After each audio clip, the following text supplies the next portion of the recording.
നമ്മുടെ രാജ്യത്ത് വലിയ തോതിൽ മതന്യൂനപക്ഷ വിഭാഗങ്ങളെയും സന്നദ്ധ മേഖലയിൽ പ്രവർത്തിക്കുന്ന നോൺ ഗവൺമെൻറ്റൽ ഓർഗനൈസേഷനെയെല്ലാം ഗുരുതരമായി ബാധിക്കുന്ന FCRA നിയമ ഭേദഗതി കേന്ദ്ര സർക്കാർ പാസ്സാക്കിയിരിക്കുകയാണ്. FCRA നിയമം ഇപ്പോൾ തന്നെ കേന്ദ്ര സർക്കാരിൻ്റെ പൂർണ്ണമായ അധികാരത്തിൻ്റെ ഉള്ളിലുള്ളതാണ്. ഒരു സ്ഥാപനത്തിന് FCRA അനുമതി ലഭിക്കണമെങ്കിൽ, വിദേശത്ത് സംഭാവന സ്വീകരിക്കണമെങ്കിൽ നിയതമായ നിയമം ഇപ്പോൾ തന്നെ രാജ്യത്തുണ്ട്. അതിൻ്റെ അടിസ്ഥാനത്തിൽ 3 വർഷം പ്രവർത്തിക്കുന്ന അവരുടെ സേവന മേഖലകളിൽ പ്രവൃത്തി തെളിയിച്ചവർക്ക് മാത്രമാണ് FCRA ക്ലിയറൻസ് തന്നെ അപേക്ഷിക്കാൻ സാധിക്കും. കേന്ദ്ര ആഭ്യന്തര മന്ത്രാലയം അത് പരിശോധിച്ചാണ് ഓരോ സംഘടനകൾക്കും FCRA അനുമതി കൊടുക്കുന്നത്.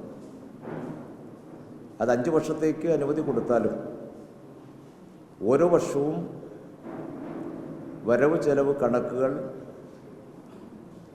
സമർപ്പിച്ചെങ്കിൽ മാത്രമേ അവർക്ക് തുടർന്നും പ്രവർത്തിക്കാൻ കഴിയും. ഇതിന് പൂർണ്ണമായും സ്റ്റേറ്റ് ബാങ്ക് ഓഫ് ഇന്ത്യയുടെ ഡൽഹിയിലെ പ്രത്യേകമായ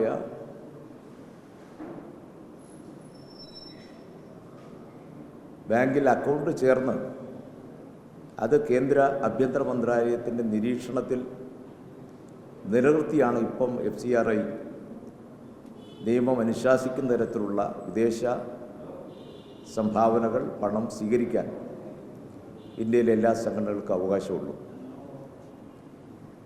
ഇത്തരം കടുത്ത നിയന്ത്രണം നിലനിൽക്കുമ്പോഴാണ് അതിനേക്കാൾ കടുത്ത ഒരു നിയമം നമ്മുടെ രാജ്യത്ത് BJP സർക്കാർ പാസ്സാക്കിയിരിക്കുന്നു. ഇതിൻ്റെ അടിസ്ഥാനത്തിൽ FCRA അനുമതി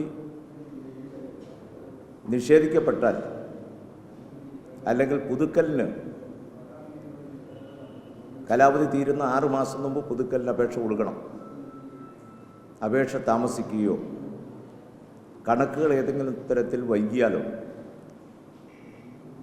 ഏതെങ്കിലും കാരണം പറഞ്ഞ് അനുമതി നിഷേധിക്കപ്പെട്ടാൽ പൂർണ്ണമായും അതിൻ്റെ അസറ്റ് കേന്ദ്ര സർക്കാരിൽ നിക്ഷിപ്തമാക്കുന്ന ഒരു നിയമനിർമ്മാണമാണ് നടത്തിയിട്ടുള്ളത്. അനുമതി നൽകുന്നത് കേന്ദ്ര ആഭ്യന്തര മന്ത്രാലയമാണ്. അവർക്ക് ഏതെങ്കിലും ഗ്രൗണ്ട് പറഞ്ഞ് അനുമതി നിഷേധിക്കാവുന്നതാണ്. അങ്ങനെ നിഷേധിക്കപ്പെട്ടാൽ നമ്മുടെ രാജ്യത്തെ നിരവധി സംഘടനകൾ അതിൻ്റെ മുഴുവൻ ഈ പതിറ്റാണ്ട് കാലങ്ങൾ അവർ പ്രവർത്തിച്ച മുഴുവൻ അസറ്റും കേന്ദ്ര ഗവൺമെൻറ് കയ്യിലേക്ക് പോകുമെന്നാണ് ഈ പുതിയ ഭേദഗതി പറയുന്നത്. യഥാർത്ഥത്തിൽ കേന്ദ്ര ആഭ്യന്തര മന്ത്രാലയം ഇത്തരം നിയമം ഇപ്പോൾ തയ്യാറാക്കിയതിൻ്റെ ഉദ്ദേശം മതന്യൂനപക്ഷങ്ങളെ വേട്ടയാടുന്ന അവരുടെ പ്രവർത്തനത്തിൻ്റെ തുടർച്ചയായാണ്. പൗരത്വ ഭേദഗതി നിയമം, അതുപോലെ മതപരിവർത്തന സംരക്ഷണ നിയമം, അതിനെല്ലാം തുടർന്നാണ് ഇപ്പോൾ സന്നദ്ധ സംഘടനകൾക്കും സേവന സംഘടനകൾക്കുമെല്ലാം നാളിതുവരെ ഉണ്ടായിരുന്ന അവരുടെ പ്രവർത്തനം ഇല്ലാതാക്കാനുള്ള നടപടി സ്വീകരിക്കാൻ ഇടയാക്കുന്ന ഈ ഭേദഗതി വന്നിട്ടുള്ളത്. നമുക്കെല്ലാം അറിയാവുന്ന പോലെ നമ്മുടെ സംസ്ഥാനത്ത് നിരവധി സാമുദായിക, സാമൂഹ്യ സന്നദ്ധ സംഘടനകൾ പ്രവർത്തിക്കുന്നുണ്ട്. പ്രത്യേകിച്ച് ക്രിസ്ത്യൻ മിഷണറിമാർ എത്രയോ പതിറ്റാണ്ടായി നമ്മുടെ നാട്ടിൽ അവരുടെ സേവനം നടത്തുന്നുണ്ട്. ഇവിടെ മാത്രമല്ല, രാജ്യത്തെല്ലായിടത്തും, പ്രത്യേകിച്ച് ആദിവാസി മേഖലകളിലെല്ലാം അവരുടെ വിദ്യാഭ്യാസവും സാമൂഹ്യക്ഷേമവും എല്ലാം ഉറപ്പാക്കുന്ന പ്രവർത്തനങ്ങൾ നടത്തുന്ന നിരവധി സംഘടനകൾ നമ്മുടെ രാജ്യത്തുണ്ട്, നമ്മുടെ സംസ്ഥാനത്ത് പ്രത്യേകിച്ചും. അവരെല്ലാം ഭീതിയിലാഴ്ത്തുന്ന ഒരു നടപടിക്കാണ് കേന്ദ്രം ഇപ്പോൾ തീരുമാനമെടുത്തിട്ടുള്ളത്. ഇവരെല്ലാം കേന്ദ്രം അവരുടെ വരുതിക്കാക്കാൻ അവരുടെ സമ്പത്ത് മുഴുവൻ കേന്ദ്രത്തിൻ്റെ കയ്യിലേക്ക് കൊണ്ടുവരാൻ കഴിയുന്ന ഒരു നിയമനിർമ്മാണം ഇപ്പം നടത്തിയിരിക്കുന്നത് ഗുരുതരമായ പ്രതിസന്ധിയാണ് സൃഷ്ടിച്ചിട്ടുള്ളത്. യഥാർത്ഥത്തിൽ പാർലമെൻറ്റിൽ കേരളത്തിലെ 19 എംപിമാർ, അതിൽ 18 UDF-ഉം ഒരു BJP-യുമാണ്. ഇവിടെ ആരുടെയും പ്രതികരണം പാർലമെൻറ്റ് ഉണ്ടാകുന്നില്ല എന്നുള്ളത് വളരെ ആശങ്കപ്പെടുത്തുന്ന ഒന്നാണ്. അതിശക്തമായി ഇന്ത്യ പ്രതിഷേധിക്കേണ്ടുന്ന ഒരു നിയമനിർമ്മാണത്തിനാണ് കേന്ദ്ര ഗവൺമെൻറ് ഇപ്പം നേതൃത്വം കൊടുത്തിട്ടുള്ളത്. ഇത് ഗുരുതരമായ പ്രതിസന്ധി ഉളവാക്കും. Communist Party of India Marxist തന്നെ ഇന്നലെ ഇതിനെതിരായിട്ടുള്ള ഒരു പ്രതിഷേധക്കുറിപ്പ് പുറത്തിറക്കിയിട്ടുണ്ടായിരുന്നു. അടിയന്തരമായി ഭേദഗതി പിൻവലിക്കണം എന്നാണ് CPM ആവശ്യപ്പെട്ടിട്ടുള്ളത്. തീർച്ചയായും BJP-യും സംഘപരിവാറും മതന്യൂനപക്ഷങ്ങളെ ലക്ഷ്യമാക്കിയുള്ള ഒരു പ്രവർത്തനത്തിൻ്റെ പുതിയൊരു അധ്യായം ഇതിൻ്റെ ഭാഗമായി കുറിച്ചിരിക്കുകയാണ്. ശക്തമായ പ്രതിഷേധം ഇതുമായി ബന്ധപ്പെട്ട് അറിയിക്കുക എന്നതാണ് CPIM ഉദ്ദേശിക്കുന്നത്. കേരളത്തിലെ തെരഞ്ഞെടുപ്പുമായി ബന്ധപ്പെട്ട്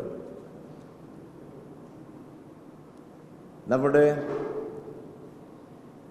സംസ്ഥാനത്ത് ഇടതുപക്ഷ ജനാധിപത്യ മുന്നണിയുടെ വിജയത്തിന് വലിയ തോതിലുള്ള ജനപിന്തുണ ആർജിച്ചുകൊണ്ടിരിക്കുകയാണ്. കഴിഞ്ഞ നിയമസഭാ തെരഞ്ഞെടുപ്പിൽ തൃശ്ശൂർ ജില്ലയിൽ